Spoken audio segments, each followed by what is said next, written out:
Hello everyone, আসসালামু আলাইকুম। আজকে আপনাদের সাথে আমার বিদায়ের ব্লগটা শেয়ার করব। আসলে আমার বিদায় বললে ভুল হবে, ডিপার্টমেন্টের সবারই বিদায় ছিল। তো চলেন ব্লগটা শুরু করা যাক। গত ভিডিওতে কিন্তু আমি একটা ব্যাগ দেখাইছিলাম, তো এই ব্যাগটাকে আমি একটু স্টোন দিয়ে একটু কাজ করছিলাম। তো এই হচ্ছে রেজাল্ট। আমার তো খুবই ভালো লাগছে। আর ভিডিও তো আপনাদের সাথে আগেও শেয়ার করছি, তারপরেও এই ভিডিওতে আবার অ্যাড করে দিলাম। এই ব্লগে আসলে একটু প্রিপারেশন সহই আমি দেখাচ্ছি, মানে কিভাবে কি রেডি করলাম এগুলো আর কি। তো এখানে আমি একটা শাড়ি পরবো, তো সেই শাড়ির আঁচলে লেস বসাচ্ছিলাম মেশিনে। ইতিমধ্যে আমার বোন দুধ চা দিয়ে গেল, আমার ফ্রেন্ডও আসছিল, ওর সাথে গল্প করতেছিলাম। বাবু ওদিকে ঘুমাইছিল, তো ও বললো যে আমাকে একটু মেহেদি পরিয়ে দে। তো ওকে একটু মেহেদি পরাই দিচ্ছিলাম এইখানে। তো সে সময় কিন্তু বাইরের বৃষ্টিও হচ্ছিল, মানে খুবই বৃষ্টি হচ্ছিল। তো বৃষ্টির মধ্যে চা খাওয়া, ফ্রেন্ডের সাথে বসে গল্প করা, দেন মেহেদি পরিয়ে দেওয়া, মানে ভালোই একটা সময় যাচ্ছিল।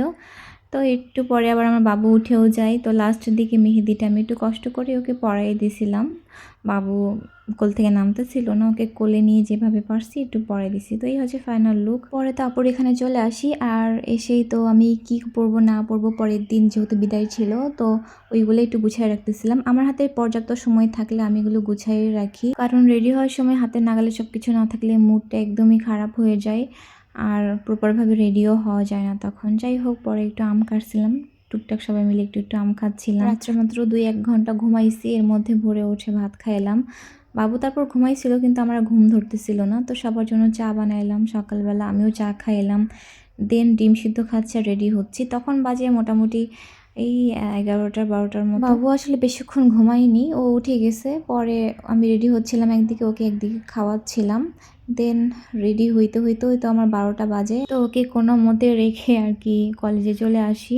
তো এই হচ্ছে আমার কলেজ। আমি খুব একটা ভিডিওতে আমার পড়াশোনা, কলেজ টলেজ এগুলো আসলে দেখাইনি কখনো সেভাবে, বা এগুলো নিয়ে খুব একটা বেশি কথাও আমি ভিডিওতে কখনো মনে হয় বলি নাই।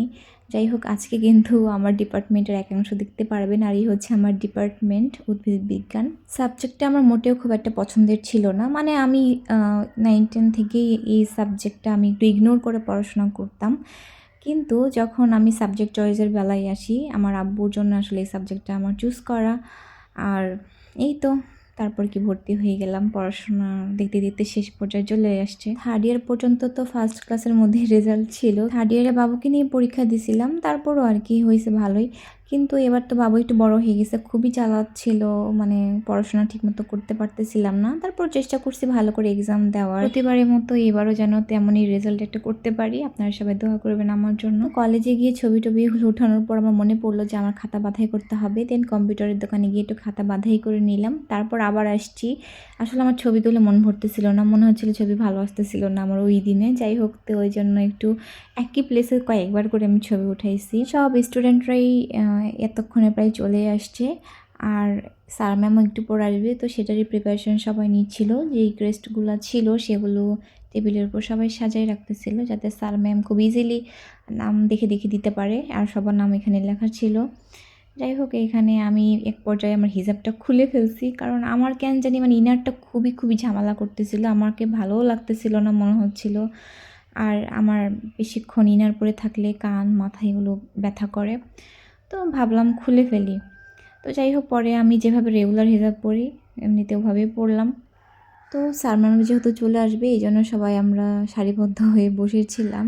আর আমার এত ক্ষুধা লাগছিল তখন, কি আর বলবো, ভাগ্যের বাসা থেকে একটা পেয়ারা কেটে নিয়ে গেছিলাম, তো সেটা আমি আর আমার ফ্রেন্ড মিলে একটু একটু খাইছি। তারপরেও এটা মানে খেয়ে আমার ক্ষুধা যাচ্ছিল না। তো স্যার ম্যামরা চলে আসছে ইতিমধ্যে, আর তাদের সংক্ষিপ্ত বক্তব্য রাখতেছিল। আর আমার না কোথাও গেলে সবচেয়ে প্যারা লাগে কি জানেন, এই বক্তব্য শোনা। কিন্তু আমাদের স্যার ম্যামরা খুবই ভালো, তারা 5 মিনিটের বেশি কেউ কথা বলে নাই। কোনো কোনো স্যার ম্যাম তো 2-1 মিনিট কথা বলে শেষ করে ফেলছে। তো এই জন্য এই পর্যায়ে এসে আমাদের বেশি একটা সময় আর কি লাগে নাই, আবার বোরিংও লাগে নাই, যেহেতু সবাই অল্প অল্প কথা বলতেছিল। এই পর্বটা খুবই খুবই তাড়াতাড়ি শেষ হয়ে গেছে। আমি তো ভাবছিলাম কতক্ষণই না মানে এরকম বসে থাকা লাগবে, যেহেতু পেটের মধ্যে এত বেশি ক্ষুধা ছিল, আমার মন মেজাজ খুব খারাপ হয়ে যাচ্ছিল।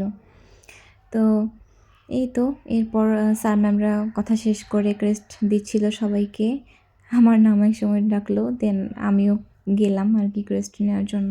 আমার ফ্রেন্ডকে বলছিলাম একটা সুন্দর ভিডিও করে দিতে, তো ওই ভিডিওটা করে দিছিল। এই পর্বটা শেষ করার পর সবাই মিলে বাইরে যাচ্ছিলাম স্যার ম্যামদের সাথে, সবাই মিলে গ্রুপ কয়েকটা ছবি উঠাবো এই জন্য। তো এরপর রুমে এসে সবাই মিলে খাওয়া দাওয়া করতে বসি, আর মেনুতে ছিল চিকেন বিরিয়ানি। কপাল আমার কত ভালো যে আমি লেগ পিস পাইছি, আসলে আমি লেগ পিস ছাড়া খাইতে পারি না মুরগির। আর এর সাথে কিন্তু মজাও ছিল।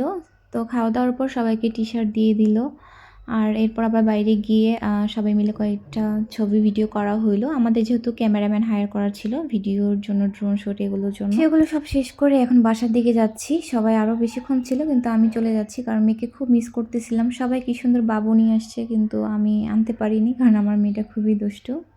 তো ভিডিওটা এই পর্যন্তই ছিল, টাটা।